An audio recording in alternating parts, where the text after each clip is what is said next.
అయిన వాళ్ళు కానీ తర్వాత ఈ 1.5 yearsలో కొత్తగా క్వాలిఫికేషన్ సంపాదించుకున్న వాళ్ళు కానీ రిక్వెస్ట్ చేయడం జరిగింది. మాకు కూడా డిఎస్సి కంటే ముందు టెట్ కూడా పెడితే బాగుంటుందని.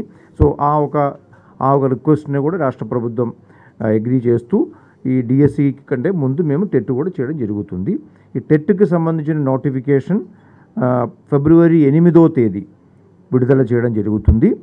ఆ రోజు నుంచే ఈ టెట్కి సంబంధించిన అప్లికేషన్ ఫామ్ ఫిల్ చేయడం కానీ అప్లికేషన్ ఫీ ఆన్లైన్లో పే చేయడం కానీ మొదలవుతుంది. అది ఇంతక సెక్రటరీ గారు డిఎస్సి గురించి చెప్పినట్టుగా టెట్ షెడ్యూల్ వచ్చేసి 8 నుంచి స్టార్ట్ అవుతుంది. 8 నుంచి 17 వరకు 8th to 17th February payment of fee through the online payment gateway చేయొచ్చు. 8 నుంచి 18 వరకు ఆన్లైన్ అప్లికేషన్ కూడా ఫైల్ చేసుకోవచ్చు. అది కూడా పూర్తిగా ఆన్లైన్లోనే ఉంటుంది. సిమిలర్లీ హాల్ టికెట్ 23 February నుంచి డౌన్లోడ్ చేసుకోవచ్చు. ఎగ్జామినేషన్ షెడ్యూల్ 27 February నుంచి 9 March వరకు 12 రోజుతో పాటు షెడ్యూల్ చేయడం జరుగుతుంది. ఇది కూడా ఇందాక చెప్పినట్టుగానే పూర్తిగా కంప్యూటర్ బేస్డ్ టెస్ట్ ఉంటుంది, సిబిటి అంటాము. ఇది కంప్యూటర్ బేస్డ్ టెస్ట్ అనేది మన రాష్ట్రంలో ఉన్న సెంటర్స్తో పాటు మన పక్క రాష్ట్రాల్లో ఉన్న హైదరాబాద్, బెంగళూరు, చెన్నై అండ్ ఒరిస్సా స్టేట్లో బెరంపూర్ ఈ కేంద్రాల్లో కూడా సెంటర్స్ ఉంటాయి. ఎందుకంటే చాలామంది మన రాష్ట్రానికి సంబంధించిన క్యాండిడేట్లు అక్కడ నివాసం ఉన్న వాళ్ళు కూడా ఈ ఎగ్జామ్ రాస్తారు. సిమిలర్లీ కొన్ని జిల్లాలో ఉన్న వాళ్ళకి ఈ కేంద్రాలు వాళ్ళకి దగ్గరే అవుతాయి, అంటే వాళ్ళకి జోగ్రఫికల్గా దగ్గరే ఉంటుంది. కాబట్టి గతంలో చేసినట్టుగానే మనం చేయడం జరుగుతుంది. ఇవి ఈ ఎగ్జామినేషన్ 27 నుంచి 9 వరకు ఉంటుంది. సిమిలర్లీ ఈ ఎగ్జామినేషన్ ఫైనల్ రిజల్ట్ వచ్చేసి 14th March అంటే మార్చి 14 విడుదల చేయడం జరుగుతుంది. ఇది టెట్కి సంబంధించిన షెడ్యూల్. సో దీనికి సంబంధించిన నోటిఫికేషన్ కూడా మన 8th రిలీజ్ చేస్తాము. సో దీనికి సంబంధించిన 2-3 పాయింట్లు కూడా నేను యాడ్ చేస్తాను. ఒకటి, ఈ ఎగ్జామినేషన్ సెంటర్ సెలెక్షన్ అనేది పూర్తిగా క్యాండిడేట్ స్వేచ్ఛ, first come first service basis మీద మనకు వాళ్ళు అప్లికేషన్ ఫిల్ చేసిన తర్వాత వాళ్ళకి ఎక్కడ సెంటర్లు అవైలబుల్ ఉన్నాయి, అక్కడ ఎన్ని స్లాట్స్ వేకెంట్ ఉన్నాయన్న సమాచారం ఆన్లైన్లో కనపడతాయి. దాని ఆధారంగా వాళ్ళు ఆప్ట్ చేసుకోవచ్చు నియరెస్ట్ ప్లేసెస్. ఇన్ కేస్ ఎవరైనా ఆప్ట్ చెయ్యని పక్షంలో మాత్రమే డిపార్ట్మెంట్ వాళ్ళకి ఆటోమేటిక్గా సిస్టమ్ ద్వారానే నియరెస్ట్ పాసిబుల్ సెంటర్ వాళ్ళకి కేటాయించడం జరుగుతుంది. కాబట్టి మా రిక్వెస్ట్ ఏంటంటే దయచేసి మీరు టైంలోనే మీకు కోరుకున్న సెంటర్ మీ నివాసానికి దగ్గరగా ఉన్న సెంటర్లు మీరు చేసుకోండి. Same is applicable for DSC also. డిఎస్సికి కూడా same system. Exam centre allocation అనేది డిపార్ట్మెంటు బలవంతంగా చేసేది కాదు, క్యాండిడేట్సే ఆప్ట్ చేసుకుంటే మీకు ఆ ఆప్ట్ చేసిన సెంటర్లో 99.9% మీకు వచ్చేస్తాయి. సో అది ఒకటి చేస్తున్నాం. అలాగే ఒక పాయింట్ కూడా యాడ్ చేస్తాం. లాస్ట్ టైం టెట్ జరిగినప్పుడు కొంతమంది మన రాష్ట్రానికి సంబంధించిన క్యాండిడేట్లు ఎవరైతే ఆప్ట్ చేయలేదో వాళ్ళకి పక్క రాష్ట్రాల్లో హైదరాబాద్ కానీ బెంగళూరు వచ్చింది. కానీ ఈసారి ఒక నిర్ణయం తీసుకోవడం జరిగింది. మినిస్టర్ గారు కూడా ఎవరైతే స్వచ్ఛందంగా బెంగళూరు కానీ చెన్నై కానీ హైదరాబాద్ ఆప్ట్ చేసుకుంటారో వాళ్ళకి వచ్చేస్తుంది. ఆప్ట్ చేయని వాళ్ళకి సిస్టమ్ అలౌట్ చేసినప్పుడు ఖచ్చితంగా రాష్ట్రంలోనే ఉన్న ఒక సెంటర్ కేటాయిస్తాను. రాష్ట్రం బయట ఉన్న సెంటర్ రాకుండా చూస్తాం మేము. రాష్ట్రంలోనే ఉన్న ఏదో ఒక సెంటర్, అంటే ఎక్కడైతే వేకెంట్ ఉందో అక్కడ చేయడం జరుగుతుంది. సో ఇది దీనికి సంబంధించిన ఇన్ఫర్మేషన్. సిమిలర్లీ 8th నుంచి కమిషనర్ స్కూల్ ఎడ్యుకేషన్లో ఒక హెల్ప్ డెస్క్ కూడా ఓపెన్ చేయడం జరుగుతుంది. పొద్దున్న 10:30 నుంచి 5 గంటల వరకు ఈ హెల్ప్ డెస్క్ కూడా పనిచేస్తుంది. అన్ని సమాచారాలు అప్పటికప్పుడు వెబ్సైట్లోనే మేము పొందుపరచడం జరుగుతుంది. అయినప్పటికీ కూడా ఎవరికైనా డైరెక్ట్గా ఈ అప్లికేషన్ ఫిల్ చేసే విషయంలో కానీ లేకపోతే ఫీజు పే చేసే విషయంలో కానీ ఏదైనా సాంకేతికమైన ఇబ్బందులు కానీ ఏమైనా డౌట్ సందేహాలు వస్తే కూడా ఆ హెల్ప్ డెస్క్లో ఫోన్ చేసి మీకు క్లారిఫికేషన్ ఇవ్వడం కూడా జరుగుతుంది. Okay, thank you.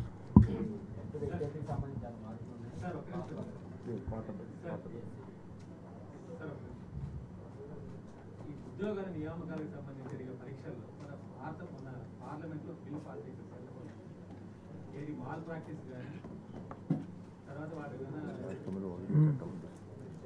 Paper leakage కానీ చేసి వాళ్ళకి ఏదో ఇంప్రిజన్మెంట్ ప్లస్ పెనాల్టీ చేస్తారు. అలాంటి రూల్ ఏమైనా మన రాష్ట్రానికి వర్తింపజేస్తారు. మొట్టమొదటిసారిగా ఆ బిల్లు తర్వాత మన ఎగ్జామ్ జరుగుతుంది. బిల్లు ఇప్పుడు చేశారు కానీ రాష్ట్రంలో ఇది ఇప్పటికీ అమలు జరుగుతున్నాం. మీకు తెలుసు, గత సంవత్సరం కాకుండా ముందు సంవత్సరం I think 21-22 exams 10th class జరుగుతున్నప్పుడు మాల్ ప్రాక్టీస్ చేసిన వాళ్ళని, ఇలాంటి ఎవరైతే చూస్ చేసిన వాళ్ళని లేకపోతే ప్రోత్సహించిన వాళ్ళని సుమారు 40 మంది మీద యాక్షన్ తీసుకున్నాం. వాళ్ళ మీద వాళ్ళ సర్వీస్ నుంచి వాళ్ళు సస్పెండ్ చేస్తాం. బయట వాళ్ళు అయితే వాళ్ళు అరెస్ట్ చేస్తాం. వీళ్ళు కూడా అరెస్ట్ చేయించాం. చట్టానికి అనుగుణంగానే చేస్తాం. మన రాష్ట్రంలో ఇప్పటికీ చట్టం ఉంది. ఎగ్జామ్స్ సంబంధించి మాల్ ప్రాక్టీస్ ఎవరు చేస్తే వాళ్ళ మీద కఠినంగా శిక్షించే చట్టం మన రాష్ట్రంలో ఉంది ఇప్పటికే. ఇప్పుడు కేంద్రం వచ్చేసింది, అన్ని రాష్ట్రాలు దాన్ని అమలు జరగాలని ఖచ్చితంగా జరగాలని మన రాష్ట్రం ఇప్పటికే చేసింది.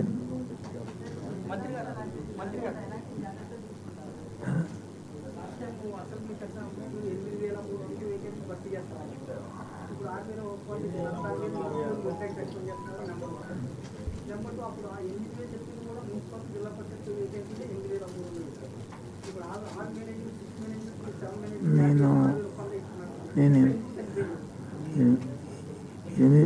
ఇప్పటి వరకు రాష్ట్రంలో 12,000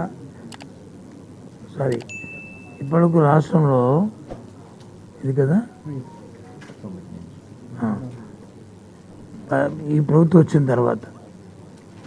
దగ్గర నుంచి 14,219 మందిని రిక్రూట్ చేశాం. అది 18లో పరీక్షలు రాసి డిఎస్సి అయిన వాళ్ళని ప్రభుత్వం వచ్చిన తర్వాత కానీ, లేదు 19లో పెట్టిన వాళ్ళకి కానీ, లేదు ఎంటీఎస్ 2008 ఎంటీఎస్ టీచర్లు కానీ, లేదు 98 ఎంటీఎస్ టీచర్లు కానీ అందరినీ కలిపి 14,219 మందిని ఇప్పుడు రిక్రూట్ చేశాం. ఈ బాగా అన్నీ చూసుకొని ఇప్పుడు ఎక్కడైతే వేకెన్సీ ఉన్నాయో వేకెన్సీ అన్నింటినీ కూడా ఫుల్ చేస్తాం. ఇప్పుడు ఇందాక చెప్పాను మీకు 0 వేకెన్సీ అని.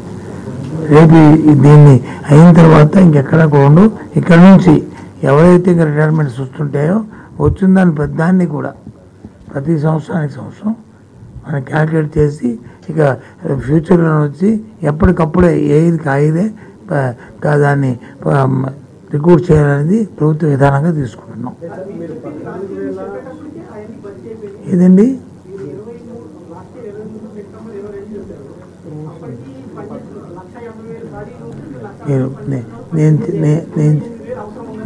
నేను చెప్పినప్పటికి ఇంకా అవ్వలేదు. మీరు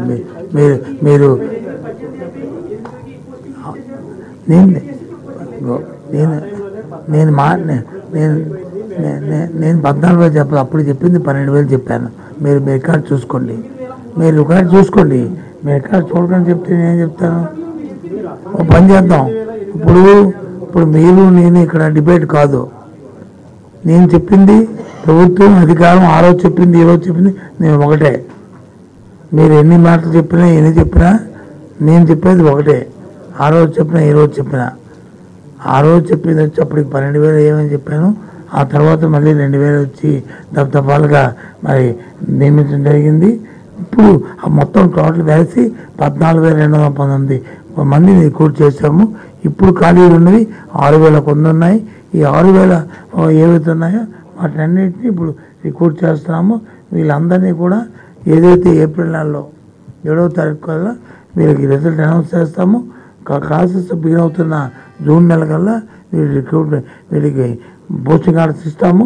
ఇక్కడ నుంచి ఏ సంవత్సరం ఎన్ని ఖాళీలు వస్తే అన్ని ఖాళీలని సంవత్సరాలుగా ఎప్పటికప్పటికే పూర్తి చేయడానికి, ఎందుకంటే ఖాళీలు ఏమి ఉండకూడదు స్కూల్స్. ఎందుకంటే ఉద్యోగుల గురించి కాదు, ఉద్యోగుల పక్కనే పిల్లల గురించి మనం ఇవన్నీ కూడా దేని గురించి ఎవరిని దృష్టి పెట్టుకుని చేస్తున్నాము?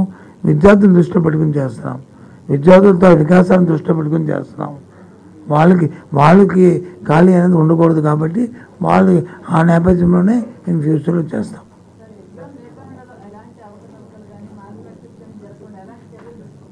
ఏది